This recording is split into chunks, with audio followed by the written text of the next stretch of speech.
दोस्तों, जब क़यामत बहुत करीब होगी और सूरज मगरिब से निकलेगा तो उसी दिन या उससे अगले दिन कोहितूर का पहाड़ फट जाएगा और उसके अंदर से एक अजीबोगरीब जानवर निकलेगा। जिस तरह हज़रत सौलेह अलैहिस्सलाम की ऊँटनी पहाड़ से निकली थी, इसी तरह कोहितूर के फटने के बाद इससे एक जानवर निकलेगा जिसे दावतुल अर्ज़ कहा जाता है। इस जानवर की लंबाई 60 गज होगी।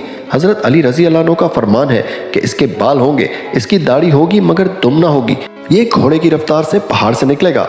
इस जानवर का चेहरा इंसान की तरह, पाँव ऊंट की तरह, गर्दन घोड़े की तरह, सींग 12 सींगे की तरह और इसके हाथ बंदर की तरह के होंगे। ये जानवर लोगों से बातें करेगा और इसके पास दो चीज़ें होंगी, हज़रत मूसा अलैहिस्सलाम का असा और हज़रत सुलेमान अलैहिस्सलाम की अंगूठी। ये लोगों के चेहरे पर निशान लगाएगा। जिस शख्स के चेहरे पर अंगूठी से निशान लगाएगा वो काफिर होगा और उस शख्स का चेहरा और जिस्म काला पड़ जाएगा, और जिस शख्स के चेहरे पर आसा से निशान लगाएगा वो शख्स मोमिन होगा और इसका चेहरा रोशन हो जाएगा।